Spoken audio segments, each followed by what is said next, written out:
Um, Obviously, it's not just this stakeholder committee that we need to scrutinise. How transparent do you think the council's actions are in this? It isn't just the stakeholder group that we need to be focused on, and I would argue that as well as focusing on Manchester City Council, we should be looking at Greater Manchester, we should be looking at the other 9 local authorities, we should be looking at the other public sector organisations, hospitals, fire service, which is doing quite good work as far as I can tell without having looked at it closely, the police, but also the private sector and the voluntary sector. There needs to be massive scrutiny of all of these people, but your question specifically was about the council. There are far too many anecdotes to share with you in this video, because you poor sod, you're going to have to transcribe all this. But there are supposed to be annual carbon, or there have been annual carbon reduction plans, and the 2013 to 14 plan was released this July. The last year's plan had been delayed, of course. But anyway, when they announced this year that the plan was out, they also announced that they had made, I think it was a 7% reduction, they said, in the council's emissions. When you look at the fine print, their emissions had actually gone up by 1.8%, and the only reason they were able to claim a 7% reduction was that the responsibility for traffic lights, which burn, need a lot of energy to be there, red, yellow and green, had moved to Transport for Greater Manchester. There was no actual reduction in emissions. This was purely an accounting trick, and I don't think Mother Nature is going to be fooled by accounting tricks.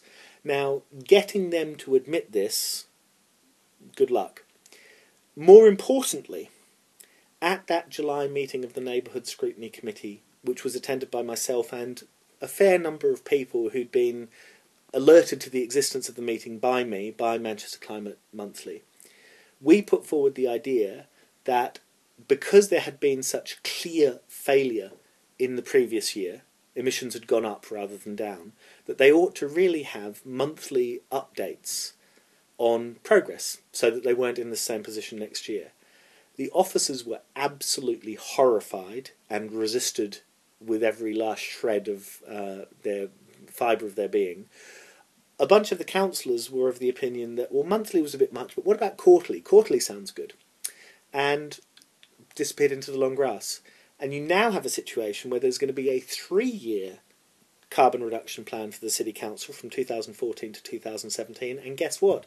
As far as we know, only annual reviews. So this is the council resisting the requests for frequent transparency, not just from citizens. That's traditionally what councils do.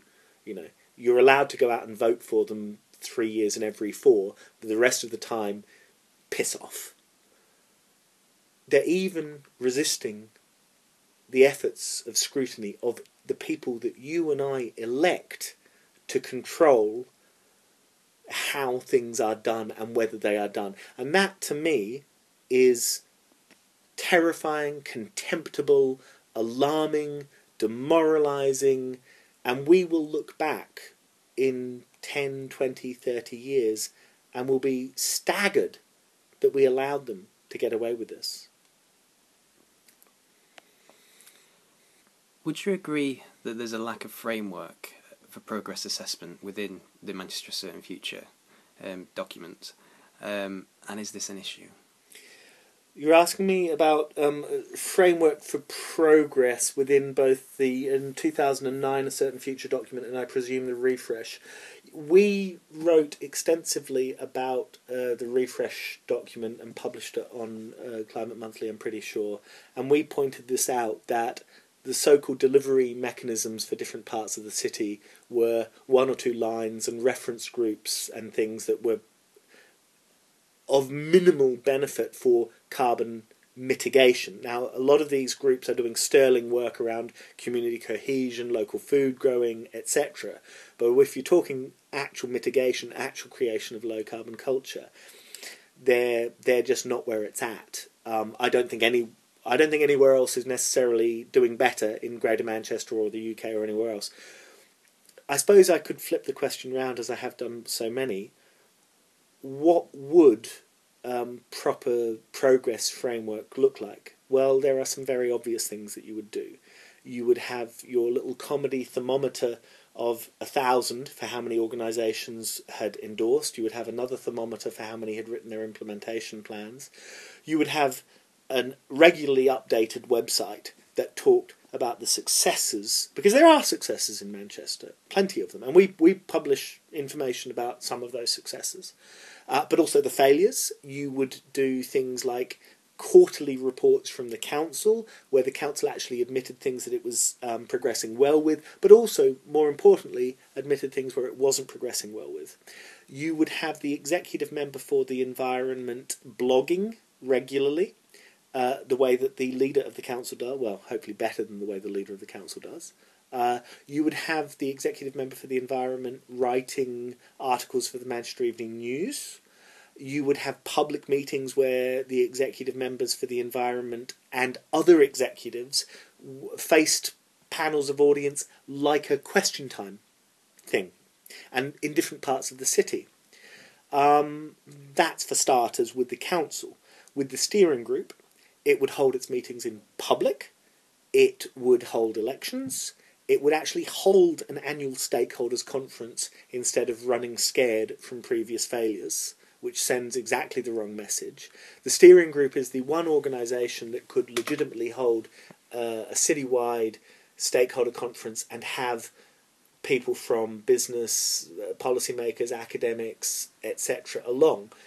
Civil society may step up and do that, but it won't be the same, because civil society doesn't have the same access to resources, and people will not take it as seriously because it's just a bunch of hippies wanting to talk about climate change. Whereas if the invite is coming from the chair of the steering group and the exec member of the council, people then go, and they don't send the office junior, they go.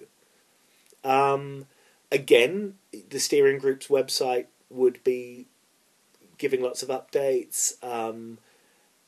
Awkward questions would be encouraged, and there would be a level of, well, honesty. Is that too much to ask? Yeah, it is. It seems to be. Why do you think that businesses have not been responsive to the plan? Does it need to be, and could you foresee it being, made compulsory for businesses to create an individual plan? How serious do you take this lack of adoption from businesses? Early on in my career as a climate obsessive, organised a conference at the Royal Society in 2007 before the Bali climate talks, and we had business folk along and people from investment organisations and so forth, and their point was this: that businesses need a long, loud, legal signal. They don't care what the rules are as long as their competitors are having to follow the same rules. This idea that business doesn't want any regulation is a fantasy by extreme libertarians and dinosaurs who don't actually understand how things work.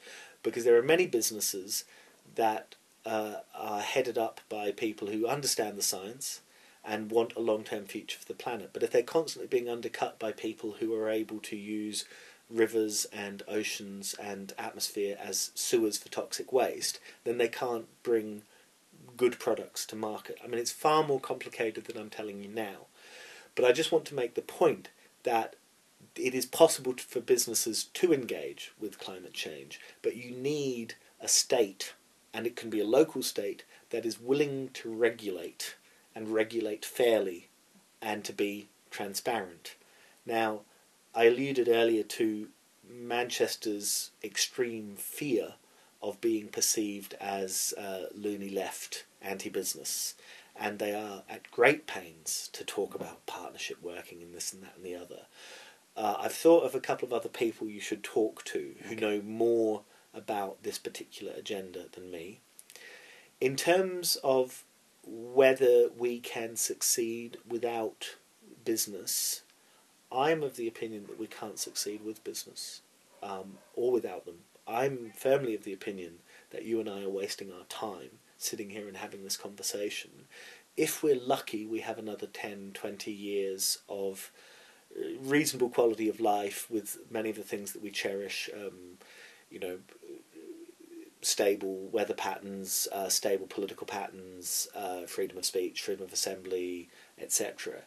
But there's a guy called Tom Burke who coincidentally was invited up from London to speak at the 2012 stakeholder conference, even though he had nothing to say about Manchester. He was just a celebrity. And he was once asked for his advice on climate change, and this was it's a comment that keeps getting thrown in his face, but it's a very good comment. He said, "Ooh, don't be under 40." And he said that about 6-7 years ago. So I'm just, on the cusp. So there's my doom and gloom, we're all toast answer. Your question about business, though, and proper business engagement. When you talk to the council, they will tell you that they do it brilliantly. When you move outside the charmed circle of businesses that they engage with, you'll find other opinions. Okay, I look forward to that then.